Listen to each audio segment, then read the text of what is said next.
اعوذ باللہ من الشیطان الرجیم بسم اللہ الرحمن الرحیم قل سینوا فی الارض، اے نبی علیہ السلام فرما دیجئے تم زمین میں چلو پھرو، ثم انظروا کیف کان عاقبۃ المکذبین، پھر تم دیکھ لو جھٹلانے والوں کا کیسا انجام ہوا، ماضی کی اقوام سے عبرت پکڑو۔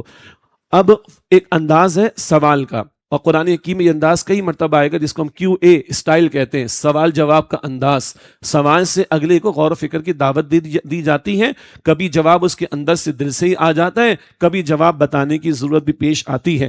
البتہ سوال جواب کے انداز سے گفتگو کر کے سمجھانا باتوں کو نسبتاً آسان ہوتا ہے۔ فرمایا قل لمن ما فی السماوات والارض، آپ فرما دیجئے کس کا ہے جو کچھ آسمانوں اور زمینوں میں ہے۔ اچھا یہ تو جواب نہیں دے رہے، کیونکہ جواب دیں گے تو اللہ کو ماننا پڑے گا، کیونکہ مشرکین اللہ کو مانتے تھے مگر اللہ کے ساتھ شرک کرتے تھے، اور قرآن کریم ان کے شرک کی نفی کر رہا ہے، تو یہ تو جواب نہیں دے رہے کس چیز کا۔ آپ فرما دیجئے کس کا ہے جو کچھ آسمانوں اور زمینوں میں ہے۔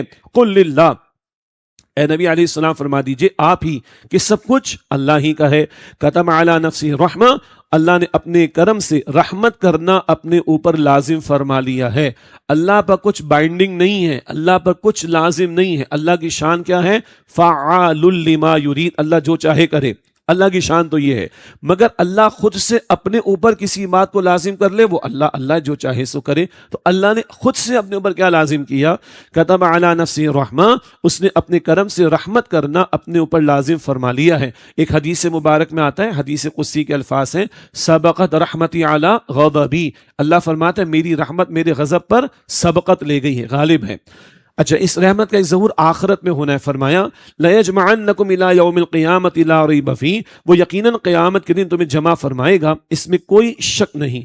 یہ قیامت کا برپا ہونا بھی اللہ کی رحمت ہے۔ ظالموں کے ظلم کی سزائیں دنیا میں تو نہ مل سکیں گی۔ کیسے بھلا؟ ایک بندہ ایک کو قتل کرے تو اس کو ہم کتنی مرتبہ قتل کر لیں گے؟ ایک مرتبہ۔ ایک بندہ 100 لوگوں کو قتل کرے، اس کو کتنی مرتبہ قتل کر لیں گے؟ ایک مرتبہ۔ باقی کا کون؟ 100 کے بچے یتیم ہو گئے، بیویاں بیوائیں ہو گئیں، گھر رل گئے، کون؟ نہ اس دنیا میں نہ مکمل سزا کا مل جانا ممکن ہے، نہ مکمل جزا کا مل جانا ممکن ہے۔ آخرت کا ہونا لازمی سی بات ہے، اور اللہ کی رحمت کا یہ تقاضا ہے کہ آخرت بھی برپا ہو۔ لَيَجْمَعَنَّكُمْ إِلَىٰ يَوْمِ الْقِيَامَةِ لَا رَيْبَ فِيهِ، وہ یقیناً قیامت کے دن تمہیں جمع فرمائے گا، اس میں کوئی شک نہیں۔ الَّذِينَ خَسِرُوا أَنفُسَهُمْ فَهُمْ لَا يُؤْمِنُونَ، جنہوں نے اپنے آپ کو نقصان میں ڈال دیا پس وہ ایمان نہیں لائیں گے، اور سب سے بڑا نقصان و خسارہ کہاں کا ہے؟ آخرت کا۔ وَلَهُ مَا سَكَنَ فِي اللَّيْلِ وَالنَّهَارِ، اور رات اور دن میں جو مخلوق بستی ہے سب اسی کی ہے۔ رات میں جو سو رہا ہے اللہ جانتا ہے، دن میں جو حرکت میں کام کاج کر رہا ہے اللہ کے علم میں ہے۔ وَهُوَ السَّمِيعُ الْعَلِيمُ، اور وہ اللہ خوب سننے والا خوب جاننے والا ہے۔ قل، آپ فرما دیجئے اغیر اللہ اتخذ ولیا فاطر السماوات والارض، کیا میں اللہ کو چھوڑ کر کسی اور کو کارساز یعنی معبود بناؤں، حالانکہ وہی اللہ آسمانوں و زمینوں کا پیدا فرمانے والا ہے۔ جب خالق اللہ ہے تو عبادت کے لائق میں وہی ہے، مخلوق تو محتاج ہے، خالق ہی عبادت کے لائق ہے۔ وَهُوَ يُطْعِمُ وَلَا يُطْعَمُ، اور وہ سب کو کھلاتا ہے اور اسے کھلایا نہیں جاتا۔ بڑی پیاری دلیل ہے۔ حضرت مریم اور حضرت عیسیٰ علیہ السلام کے بارے میں ہم نے کیا پڑھا تھا؟ کانا یأکلان الطعام، وہ دونوں کھانا کھایا کرتے تھے، وہ دونوں کھانا کھایا کرتے تھے۔ کون؟ مریم اور عیسیٰ علیہ السلام۔ یہاں پر اللہ تعالیٰ اسی اعتبار سے ذکر کر رہا ہے، وَهُوَ يُطْعِمُ وَلَا يُطْعَمُ، وہ سب کو کھلاتا ہے اور اسے کھلایا نہیں جاتا۔ اب جو بھی کھاتا پیتا ہے وہ محتاج ہے، اور جو محتاج ہے وہ معبود نہیں ہو سکتا۔ قل انی امرت ان اکون اول من اسلم، آپ فرما دیجئے مجھے تو یہی حکم دیا گیا ہے کہ میں سب سے پہلے فرما بردار ہو جاؤں۔ یہ اللہ کے نبی علیہ السلام سے کہلوایا جا رہا ہے۔ ابراہیم علیہ السلام، اسماعیل علیہ السلام کے بیان میں کیا تھے؟ وہ مسلم تھے، انہوں نے ہمارے لیے کیا دعا کی؟ مسلم ہو جانے کی۔ اللہ کے نبی سے کیا کہلوایا جا رہا ہے؟ اسلم، ان اکون اول من اسلم، مجھے تو یہی حکم دیا گیا ہے کہ میں سب سے پہلے فرما بردار ہو جاؤں۔ تو میرا اور آپ کا بھی اول پہلا اصل تعارف کیا ہے؟ مسلم ہو جانا۔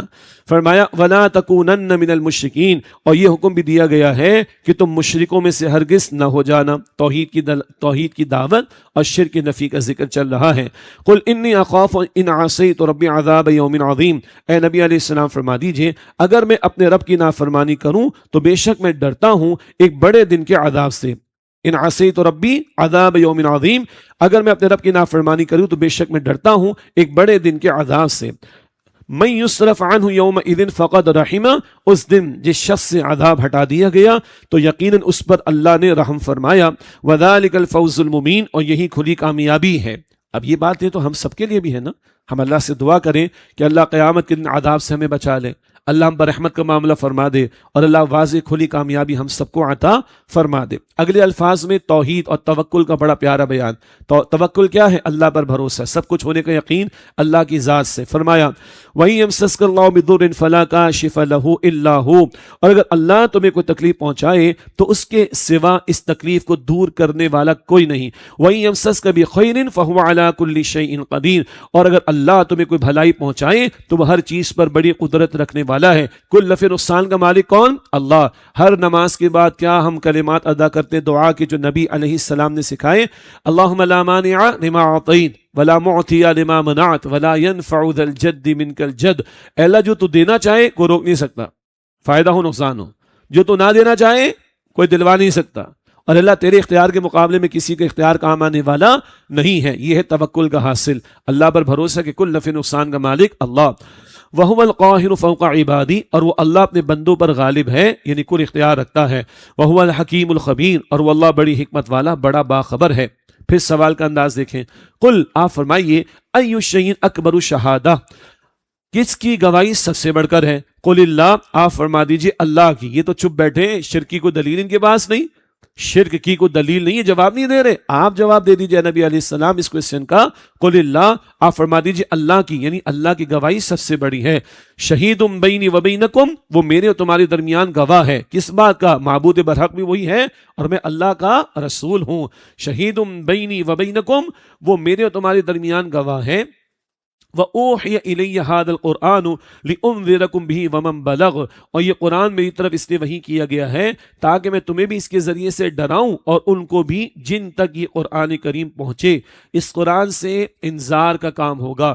کل بھی سورہ مائدہ آیت 67 کے ذیل میں یہ ذکر آیا تھا، دعوت، تبلیغ، بشارت، انذار، جہاد، تذکیر، قرآن سے قرآن سے قرآن سے قرآن سے۔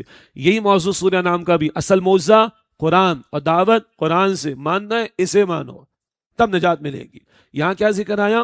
وَأُوحِيَ إِلَيَّ هَذَا الْقُرْآنُ لِأُنذِرَكُمْ بِهِ، یہ قرآن میری طرف اس سے وحی کیا گیا ہے تاکہ میں تمہیں بھی اس کے ذریعے سے ڈراؤں، وَمَن بَلَغ، اور ان کو بھی جن کو یہ قرآن پہنچے۔ تو ڈرایا جائے گا قرآن سے، دعوت دی جائے گی قرآن سے، تبلیغ کی جائے گی قرآن کے ذریعے، اس تمہیں بھی اور ان کو بھی جن کو قرآن پہنچے۔ اب یہ قرآن تو قیامت تک پہنچنا ہے، تو یہ کون پہنچائے گا؟ یہ امت مسلمہ کی ذمہ داری ہے۔ بارہا یہ بات ہمارے سامنے آئی ہے۔ أَإِنَّكُمْ لَتَشْهَدُونَ أَنَّ مَعَ اللَّهِ آلِهَةً أُخْرَىٰ، کیا تم واقعی گواہی دیتے ہو کہ اللہ کے ساتھ دوسرے معبود بھی ہیں؟ کیا ایسا ہے؟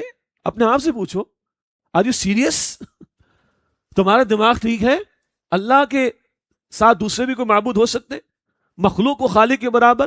اور یہ موضوع بار بار آئے گا، سورہ حج کے بالکل آخری رکوع میں آئے گا۔ جن کو تم پوچھتے ہو اللہ کو چھوڑ کر مکھی بھی پیدا نہیں کر سکتے، مکھی ان کے سامنے سے کچھ اٹھا کر لے جائے یہ چھوڑا بھی نہیں سکتے۔ ضعف الطالب والمطلوب، پکارنے والا بھی کمزور، جس کو پکارا جا رہا ہے وہ بھی کمزور۔ یہ کمزور کیا خدا کے برابر ہو سکتے؟ سوچو تو صحیح ذرا، یہ سرچنگ کوشچن کا انداز، اپنے دل میں جھانک کے جواب تو تلاش کرو۔ أَإِنَّكُمْ لَتَشْهَدُونَ أَنَّ مَعَ اللَّهِ آلِهَةً أُخْرَىٰ، کیا تم واقعی گواہی دیتے ہو کہ اللہ کے ساتھ دوسرے معبود بھی ہیں؟ قل لا اشہد، آپ فرما دیجئے نبی علیہ السلام میں یہ جھوٹی گواہی نہیں دیتا۔ قل انما هو الہ واحد، آپ فرما دیجئے صرف وہی ایک معبود ہے یعنی اللہ۔ واننی بریء مما تشرکون، اور بے شک میں بیزار ہوں ان سے جنہیں تم اللہ کا شریک ٹھہراتے ہو۔ اگلا بیان تھوڑا سا یہود کا ہے۔ اب یہ موضوع آ گیا، یعنی یہ مثال آ گئی۔ مدنی صورتوں میں مشرکین کا ذکر آیا تھا نا، تو مکی صورتوں میں یہود کا بھی ذکر آئے گا۔ دو وجوہات، ایک جو آخری دور کی مکی صورت ہے جیسے کہ انعام، تو ہجرت ہونے والی ہے، یہود سے سابقہ پیش آئے گا، ان کے بارے میں گفتگو آئے گی۔ دو، مدینہ منورہ میں عرب تو آباد تھے نا، وہ عمرے کے لیے حج کے لیے آتے تھے مکہ مکرمہ، اور ان کو پتہ چل گیا کسی نے نبوت کا اظہار کیا، دعویٰ کیا ہے، تو کان کھڑے ہو گئے کس کے؟ یہود کے۔ اب وہ سوالات کرواتے تھے۔ سورہ کہف کے سوالات ذہن میں ہے نا، یہود نے کروائے تھے، کس سے؟ مشرکین کے ذریعے۔ تو پھر مکی صورتوں میں ان کے متعلق بھی گفتگو آتی ہے تاکہ ان تک بھی بات پہنچے۔ سورہ یوسف تو پوری مکے میں اللہ نے عطا کی، مگر سوال کس کا تھا؟ یہود کا تھا۔ سورہ کہف میں چند واقعات اللہ نے عطا فرمائے، مکی صورت میں عطا فرمائے، سوالات کس کے تھے؟ یہود کے تھے۔ اب یہود کا کچھ بیان، الذین آتیناہم الکتاب یعرفونہ کما یعرفون ابناءہم، جن لوگوں کو ہم نے کتاب عطا فرمائی ہے وہ ان یعنی نبی علیہ السلام کو اس طرح پہچانتے ہیں جیسے اپنے بیٹوں کو پہچانتے ہیں۔ الذین خسروا انفسہم فہم لا یؤمنون، جنہوں نے اپنے آپ کو نقصان میں ڈال رکھا ہے تو وہ ایمان نہیں لائیں گے۔ وآخر دعوانا ان الحمد للہ رب العالمین، والسلام علیکم ورحمۃ اللہ وبرکاتہ۔